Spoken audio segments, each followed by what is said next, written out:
Ethan Cole had always been a man who preferred silence over noise, the company of stars over the chatter of men, and the wilderness of alien worlds over the crowded halls of human colonies. For most of his 32 years, he had wandered the edges of civilization, mapping uncharted regions and drawing lines on star charts that others would later follow. People called him a loner, but Ethan never minded. To him, solitude meant peace, and peace was a gift. That morning on the frontier planet called Ardan, the peace of the forest had wrapped around him like a blanket. The trees rose high into the sky, their bark a silver sheen under the alien sun. Strange birds with crystal-like wings darted through the branches, their calls echoing in musical tones. Ethan walked with his scanner in one hand and his rifle slung across his back, noting landmarks and recording terrain data. The colony had only settled this world 6 months ago, and already there were whispers of dangers lurking beyond the mapped areas. But danger never bothered Ethan. If anything, it drew him closer. He was near a ravine when he first heard it. A sound, half cry, half growl, carried on the wind.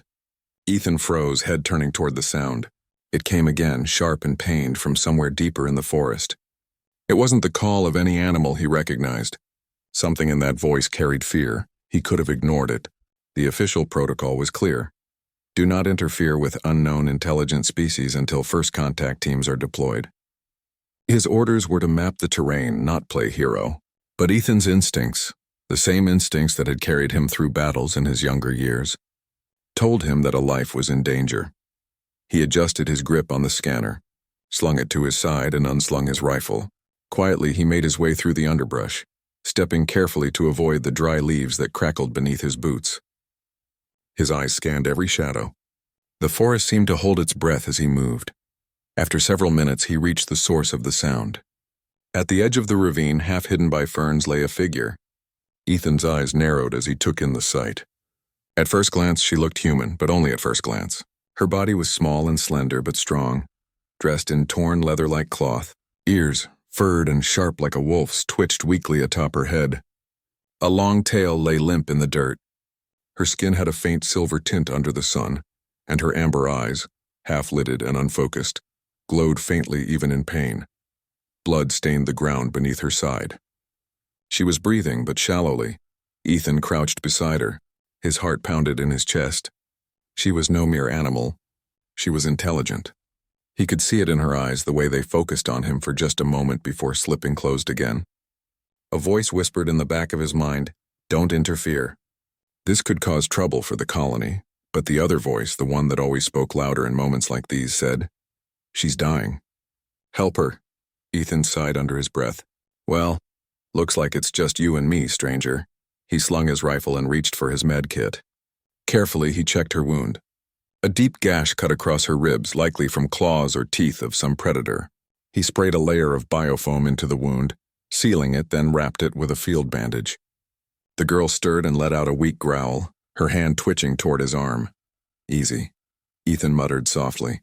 "I'm not here to hurt you." Her eyes opened a fraction, glowing amber locking with his. She said something in a broken voice, words strange and heavy with accent. Ethan only caught a fragment. "Soul, bond." Then her head fell back and she lost consciousness again. Ethan frowned. "Great, you talk and I don't even know what language that is." Still, he couldn't leave her. With a grunt, he lifted her carefully into his arms. She was lighter than he expected, but her body radiated warmth and her furred ears brushed against his neck. Carrying her across the rough terrain was slow, but eventually he reached his outpost cabin, a prefabricated structure made of alloy and plastic, standing in a clearing. Inside, he laid her on the cot and checked her vitals again. She was stable, though weak. Ethan sat back, running a hand through his short, dark hair. He had just broken a dozen regulations, but strangely, he didn't regret it. Hours passed. Ethan busied himself repairing equipment and boiling water, his eyes flicking often to the cot. Near sunset, the girl stirred again. Her ears twitched and her tail gave a faint flick against the blanket. Slowly, her amber eyes opened. She tensed, her hand reaching for a weapon that wasn't there. Ethan raised his hands. "Easy. You're safe." Her eyes darted around the cabin, then back to him. She studied him carefully as though measuring his soul. Finally, she spoke again, her words broken but clearer than before. "You save me, human. Save Lyra." Ethan blinked. "Lyra? That your name?" She nodded weakly. Yes, Lyra. Her hand pressed against her chest. Then she pointed at him. You. Mine. Ethan tilted his head. Yours? Sorry, not sure I follow. She struggled to sit up, her body trembling, but her gaze never left his. You save life. Blood bond, soul bond, forever. Ethan blinked again, then let out a short laugh. Soul bond? Listen, lady, where I come from, saving someone doesn't mean we're married. But she didn't laugh. Her expression was deadly serious, her ears tilting forward. Not married deeper, you are mine. I am yours. Souls tied. No break. Ethan rubbed his forehead. Oh boy, this just got complicated. Over the next hour, he tried to explain in simple words and gestures that humans didn't have such traditions. Lyra only shook her head firmly, insisting the bond was real. She clung to his arm when he tried to move away, growling low if he joked about leaving her behind. By nightfall, Ethan realized he had a problem.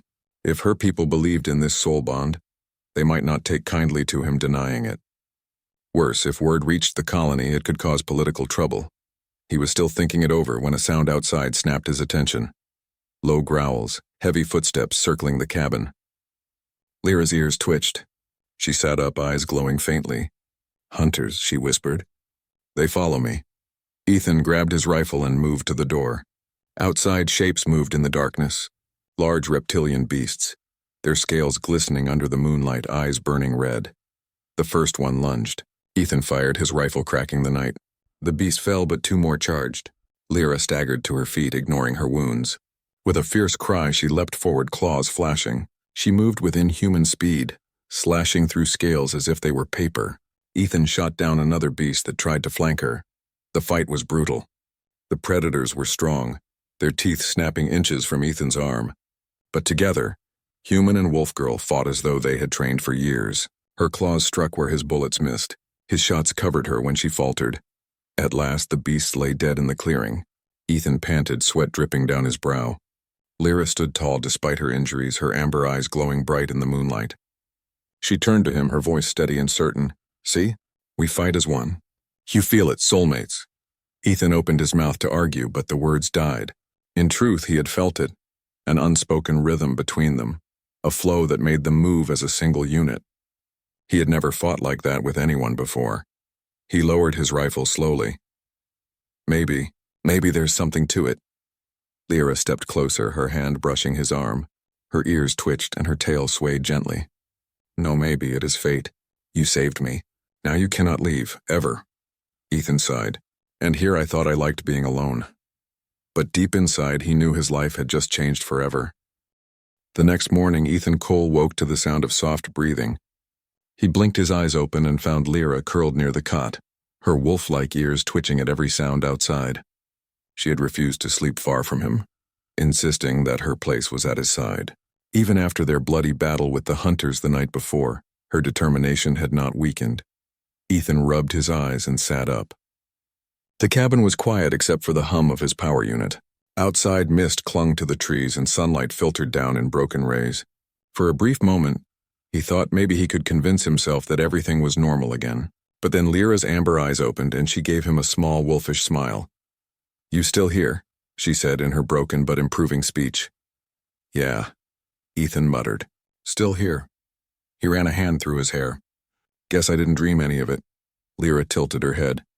Dream? No, real. Bond is real. Ethan sighed.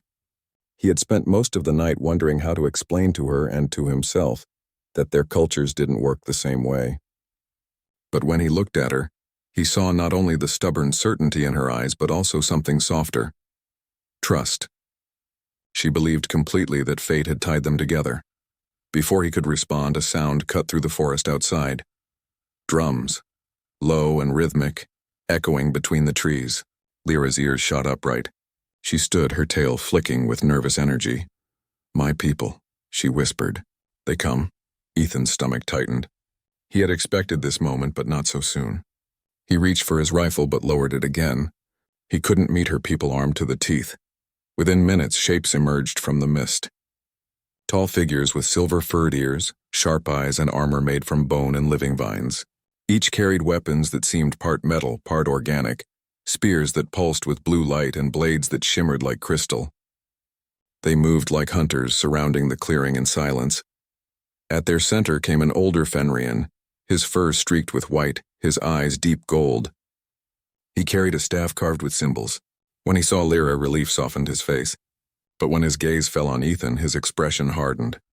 Human. The elder growled in accented trade tongue. Why do you hold her? Lyra stepped forward quickly. He saved me, Elder Kale. He is mine, Soulbond. A ripple ran through the Fenrians. Murmurs rose like wind in the trees. Some looked shocked, others angry, and some even fearful. The elder's eyes widened. He stepped closer, his staff striking the ground. Is this true, Lyra? Yes, she said firmly. He saved my life. Our souls tied forever. Ethan held up his hands. Now wait a second. I didn't, but Lyra's hand gripped his arm, silencing him. She looked up at him with a mixture of defiance and pleading. Ethan bit his lip. The elder studied them both. At last he nodded slowly, though his voice carried warning. The soul bond is sacred. If it is formed, it cannot be broken. Human, you are no longer only of your people. You belong to the bond. To us. Ethan felt the weight of those words like a stone on his chest. He wanted to argue, to explain that humans didn't follow such rules. But the way the Fenrians looked at him with suspicion and expectation told him that anything he said might spark conflict. Elder, Ethan said carefully, with respect, I didn't mean to disrespect your traditions. I only saved her because she was hurt. Then fate chose you, the elder said simply. We cannot change it. The Fenrians escorted Ethan and Lyra back toward their village deep within the forest. The path was winding, crossing rivers and high bridges made of woven vines.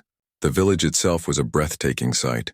Tall wooden halls built into massive trees, glowing lanterns hanging from branches, and platforms strung together by rope bridges.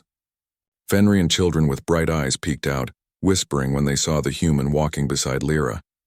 At the center stood a great fire pit, where the tribe gathered. Elder Kale raised his staff and addressed the people. The bond has come. A human walks among us, tied by soul to Lyra. Voices rose, some angry, some fearful, some curious. A warrior stepped forward, baring his fangs. This is wrong. Humans are not of us. How can one hold the bond? Kale struck his staff against the ground. The bond chooses. Not us. Ethan stood silently, every instinct telling him he didn't belong here. But when Lyra moved closer to him, her arm brushing his, he felt a strange calm. For days, Ethan stayed among the Fenrians. He learned fragments of their language, their customs, and their way of life. At first, many avoided him, but slowly a few grew curious. They asked about human machines, about the stars, about his weapons. Lyra remained by his side every moment, proudly calling him her soulmate whenever anyone questioned their bond. But word of the bond reached beyond the village. A messenger came from the human colony, warning Ethan that his actions could bring conflict.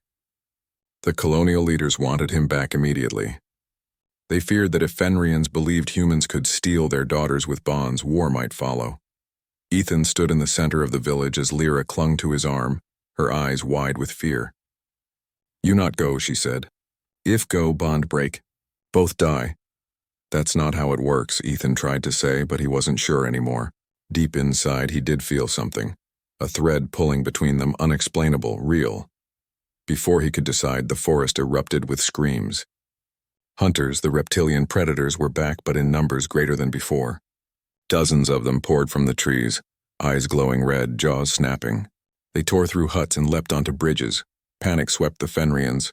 Warriors rushed to meet the beasts, but they were outnumbered. Ethan grabbed his rifle. Lyra, stay back! But she only snarled, her claws flashing. No, we fight together! They leapt into the fray. Ethan fired shot after shot, cutting down beasts that charged the villagers. Lyra moved like a storm, claws slashing, tail whipping for balance, her eyes glowing brighter than fire. Together they covered each other, anticipating moves moving in perfect rhythm. The elder shouted for the tribe to retreat toward the great hall, but the hunters pressed closer. One massive beast, larger than the rest, broke through the defenders, its jaws wide enough to swallow a man whole. Ethan fired, but the beast's hide was thick. It roared and lunged at him. Lyra leapt in front, taking the blow across her side. She cried out, but slashed at its eye, blinding it. Ethan dove forward, planting his rifle barrel against the beast's throat and firing until it fell. Silence followed, broken only by the moans of the wounded and the crackle of fire. The hunters retreated back into the shadows, leaving the village scarred but standing. Ethan knelt beside Lyra, who was bleeding but smiling through pain. "See?" she whispered. "We fight as one. Soulmates." Ethan pressed a bandage against her wound, his hands shaking. For the first time, he couldn't bring himself to deny it. He had felt it too. The strange bond guiding their every move, pulling their hearts into the same rhythm. When the battle was over, Elder Kale stood before the tribe. "Tonight we saw truth. Human and Fenrian fought as one. Stronger than any bond we have seen. This is not curse. This is bridge. Between our people." The warriors, once doubtful, now bowed their heads. Children ran forward, not in fear but in awe. Ethan felt dozens of eyes on him, but this time they were not hostile. They were hopeful. Later, as the twin moons rose high above the forest, Ethan and Lyra sat together by the quiet river. Her head rested against his shoulder, her tail curled around them both. "You still think bond is mistake?" she asked softly. Ethan looked at the stars reflected in the water. "I don't know what it is," he admitted. "But I know one thing, I don't want to break it." Her amber eyes shone as she whispered, "Then you are mine, forever." For once, Ethan didn't argue. He simply smiled, letting the silence stretch as the forest hummed with life around them. For the first time in his life, he didn't feel alone. And deep inside, he wondered if fate truly had chosen for him after all.